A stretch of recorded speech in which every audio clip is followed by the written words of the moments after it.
aos Tessalonicenses, capítulo de número 4, para a glória de Deus. Aleluia. Primeira carta de Paulo aos Tessalonicenses, capítulo de número 4, verso 7. E diz assim a palavra do Senhor: pois Deus nos chamou para uma vida santa e não impura.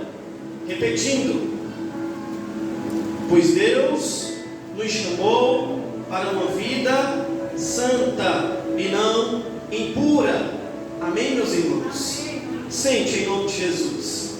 Glória a Deus. Meus irmãos, o meu sermão essa noite, eu resolvi, pela graça de Deus, trazer aqui para nós 3 perguntas, baseado no verso de número 7, mas também vou usar o verso de número 8, justamente para fechar a última pergunta que eu quero trazer para nós aqui essa noite. A primeira pergunta é: o chamado vem de quem? Quem é que faz esse chamado para mim e para você? Essa é a primeira pergunta. A segunda pergunta é: o chamado que nós recebemos é para quê? Qual o objetivo? Qual a finalidade desse chamado? E a terceira pergunta é: o que é que eu, que você, que nós temos feito com esse chamado que é feito para nós? E é dentro dessas 3 perguntas, e eu peço aqui de presente a sua atenção, para que nós possamos ser alimentados pela palavra de Deus, para que nós possamos ser fortalecidos pelo Senhor, e para que nós possamos sair daqui cheios do Espírito Santo de Deus, com sede e fome da sua santa palavra. Quando fala-se, meus amados irmãos, de que intimidade gera santidade, é importante destacar e ressaltar algo, talvez uma sequência.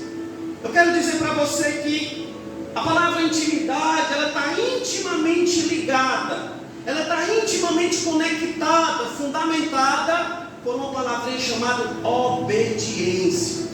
Se nós quisermos ter intimidade com o Senhor, se nós quisermos manter intimidade com o Espírito de Deus Consolador, que nos consola, que nos transforma, que nos encoraja, que convence o jovem, o homem, o ser humano do pecado, da justiça e do juízo, nós precisamos obedecer às Santas Escrituras. Nós precisamos obedecer à palavra de Deus. É por isso que intimidade está intimamente ligado com obediência.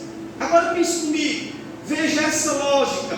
Se eu obedeço, consequentemente eu vou começar a alimentar e a desenvolver uma intimidade com o meu Senhor. Eu obedeço, eu tenho intimidade, e esta intimidade logo vai gerar o quê? Santidade. À medida que eu obedeço, à medida que eu o busco, à medida que eu o conheço por intermédio da sua palavra, eu vou desenvolver essa intimidade, obedecendo, honrando, não concordando com nada que fere a palavra de Deus.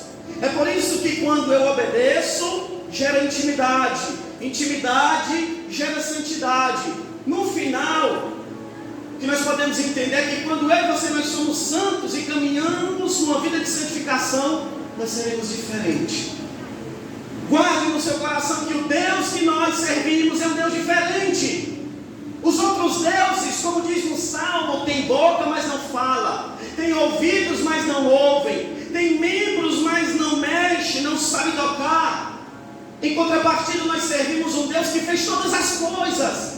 A sua palavra declara que Ele traz à existência as coisas que não existem. Por outro lado, nós servimos o Senhor dos exércitos, o Deus Todo-Poderoso. E talvez para o pregador, para o intelecto humano, para a mente humana, falte palavras para descrever cada vez mais quem é esse Deus insondável. A sua palavra diz que Ele junta as águas nas palmas de suas mãos. E este Deus que eu estou falando aqui esta noite, jovem, é o Deus que quer sim ser glorificado por intermédio da vida de cada um que está aqui essa noite. Da maneira como você se porta, da maneira como você age, da maneira como você trata uns aos outros, nos seus relacionamentos, no seu trabalho, em todas as áreas da sua vida. O que Deus Ele quer, e quando Ele quer, realmente deve ser obedecido, é ser glorificado. A palavra de Deus vai dizer lá em Isaías 43:7 que eu e você, nós somos criados para a glória dele. É por isso, jovem, que é importante esta noite você entender algo. Você está aqui porque Deus quis. Você está respirando, o teu corpo está na sua funcionalidade normal para que o nome de Deus ele seja glorificado. Então eu quero aqui entrar na primeira pergunta. O chamado vem de quem? Quem é que faz o chamado? É óbvio que essa pergunta que eu estou fazendo é uma pergunta retórica. Quem te chama jovem, quem te chama homem, quem te chama mulher, é Deus, é o Criador. É o Deus que criou os céus e a terra. É o Deus que tem um controle sobre todas as coisas. E esse Deus que é grandioso, que é infinito, esse Deus que tem os seus atributos que alguns não comunicam com ninguém, esse Deus que é onipotente, onipresente, onisciente, que sabe de tudo, Ele te chamou. E nós, por essa primeira verdade, devemos se alegrar. Ele nos chamou. O interessante que me chama a atenção, pastor Felipe, é a iniciativa de Deus chamar homens, jovens, mulheres, pecadores, para ter um relacionamento com Ele. Agora é bem verdade que nós somos depravados, pecadores, falhos, mas aqui eu me alegro, eu me conforto naquele texto que está lá, se eu não me engano, na primeira carta de Paulo a Timóteo, dizendo que Jesus Cristo, Ele é o mediador, Ele é a ponte, para que nós possamos se achegar ao nosso Deus. Deus ele é santo, irmãos. Ele é completamente puro. Não há nele nenhum tipo de deficiência. Nós somos tão pecadores, tão limitados, que não conseguimos chegar perto da glória de Deus, chegar perto da santidade de Deus. Nós seremos consumidos. Mas Ele no seu infinito amor, mas Ele na sua graça, como está escrito lá em Romanos 5:8, dizendo que Deus, Ele prova o seu amor por nós, tendo em vista que nós ainda éramos pecadores. A maior prova de amor que eu e você podemos encontrar não é nos livros de romantismo, livros românticos. A maior prova e a maior história de amor não está nos filmes, não está em algumas histórias de alguns homens e mulheres, e nada contra, mas a maior prova de amor para com o jovem, para com o homem, para com a mulher, está na pessoa de Jesus Cristo de Nazaré. Esse amor que salva, esse amor que resgata, esse amor redentivo, da redenção, esse amor que transforma, irmãos. Muitos de nós nos dias de hoje esperamos aquela palavra, aquela pregação, aquele sermão de uma meritocracia, de um triunfalismo, que é na força do braço, você pode, você consegue, você é importante, vai na tua força. Não, querido.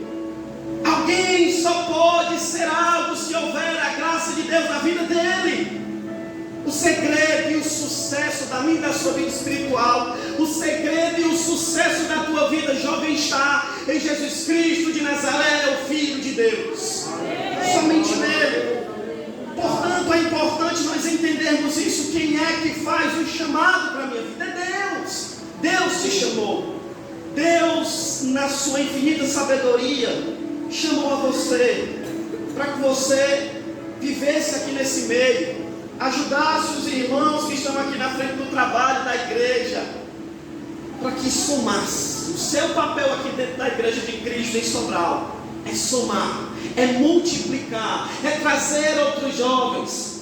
Um determinado homem na história da igreja nos últimos séculos, chamado David Livingstone, ele disse o seguinte: Deus teve um único filho, e do seu filho ele fez ele missionário. O que nós devemos ter em mente é que todos nós temos um chamado universal, específico. Todos nós somos chamados para glorificar a Deus. Todos nós somos chamados para pregar o Evangelho. Todos nós somos chamados para viver de maneira responsável no que diz respeito ao reino de Deus. Precisamos, irmãos, fazer isso. Então a primeira pergunta é essa: o chamado vem de quem? Olhando para o texto, versículo 7, ele diz: pois Deus nos chamou. Foi Deus que chamou. Ponto. Ponto é esse. Mas isso nos leva também a uma segunda pergunta. Agora, Deus me chamou, mas na prática, lá na escola, irmão João Paulo, lá na minha casa, casa, eu tenho alguns colegas também, sabe? Lá no meu trabalho. Eu sei que Deus me chamou, eu vou para a igreja, eu gosto de ouvir as mensagens, eu gosto da escola bíblica, eu gosto de estar no meio. Mas às vezes eu me sinto um pouco preso, eu não sei na prática como agir, como fazer. Sabe, meus irmãos? Agora eu falei também, destacar o seguinte: o Deus que requer de nós obediência, o Deus que requer de você, jovem, obediência e temor, é o mesmo Deus que capacita para sermos obedientes. Olha como Deus é bom. Deus, Ele requer de nós obediência. E obediência nós sabemos que muitas vezes é difícil. Será que é só eu lá na minha cidade, quando eu me acordo 6 horas para ir trabalhar? Será que é só eu que muitas vezes levanto sem muita vontade de orar? Será que é só eu que muitas vezes levanto sem muita vontade de ler as Escrituras e de alimentar a minha alma? Em cada momento, muitas vezes cada um de nós, em algum momento da nossa vida, nós temos essas crises, essa luta ferrenha aqui dentro da carne com o Espírito.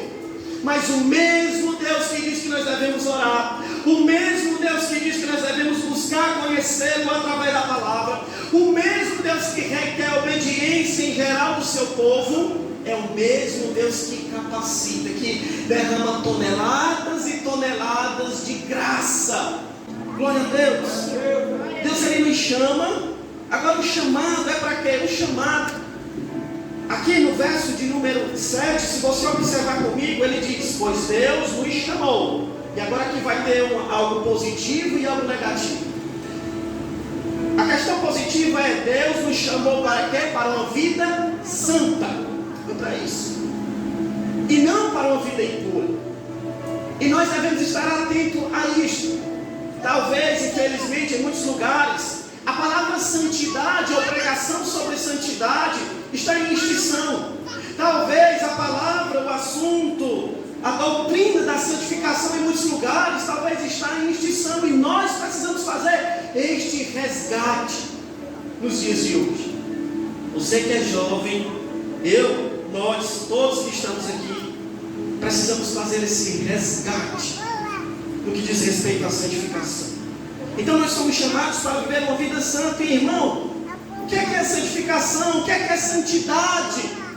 Talvez, se fosse para resumir esse termo, é santidade cada vez mais perto de Deus e cada vez mais longe do pecado, cada vez mais perto do Senhor e cada vez mais longe daquilo que destrói e que acaba a minha intimidade com Deus. Tudo aquilo que atrapalha, tudo aquilo que quer destruir a minha e a sua intimidade com Deus, querido, clame a Deus essa noite, clame ao Espírito de Deus essa noite, para que nós possamos vencer isso em nome de Jesus. Porque não há nada melhor do que você ter intimidade com alguém. E o nosso desafio aqui é justamente esse. Em primeiro lugar, o chamado vem de quem? Vem de Deus. Deus te chamou, Deus nos chamou. Mas esse Deus que chama, Ele é um Deus que quer que nós não fiquemos parados. Deus não chama desocupados. Pelo contrário, o que Deus quer de nós não é um envolvimento. Não é como, infelizmente, em muitos lugares por aí, há casais de jovens, há jovens que ficam um com o outro. Deus não quer que você venhamos a ficar com Ele. Deus não quer que nós venhamos a se envolver com Ele. O que Deus quer é um relacionamento com Ele. É a simbologia do casamento, do marido com a esposa. Relacionamento esse que cada vez mais caminha para a glória de Deus. É isso que Ele quer, meus irmãos. Santificação, santidade é mudança de hábito, mudança de vida, mudança de vocabulário, mudança da mente, o arrependimento. Você sabe qual a área que está precisando urgentemente da visitação do Espírito de Deus? Cada jovem que está aqui essa noite, cada homem que está aqui essa noite, mulher, adolescente, sabe da área que requer uma visitação renovadora, restauradora, aleluia, na sua vida. Você sabe. E o Espírito de Deus é quem nos ajuda a diagnosticar a área que nós precisamos de cura da parte de Deus.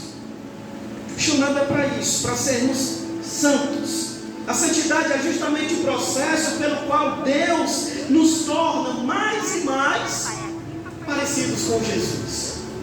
Tendo em vista, lembra do que eu falei? Tendo em vista que Jesus está voltando, como eu estou dirigindo a minha vida? Como está a minha intimidade com Deus? De que forma eu tenho levado a doutrina da santificação? Sabe, irmãos, João capítulo 17, verso 17 diz: santifica-os na verdade, a tua palavra é a verdade. Aleluia, Deus. Se existe um meio pelo qual eu e você, jovem, nós estamos aqui, podemos ser santificados, é por intermédio da verdade. Cristo é a verdade, Jesus é a verdade, e Ele nos deixou esse livro poderoso em nosso mão. O chamado vem de Deus, o chamado é para a santificação e não para uma vida impura. Nós somos chamados para vivermos dessa forma, para a glória de Deus.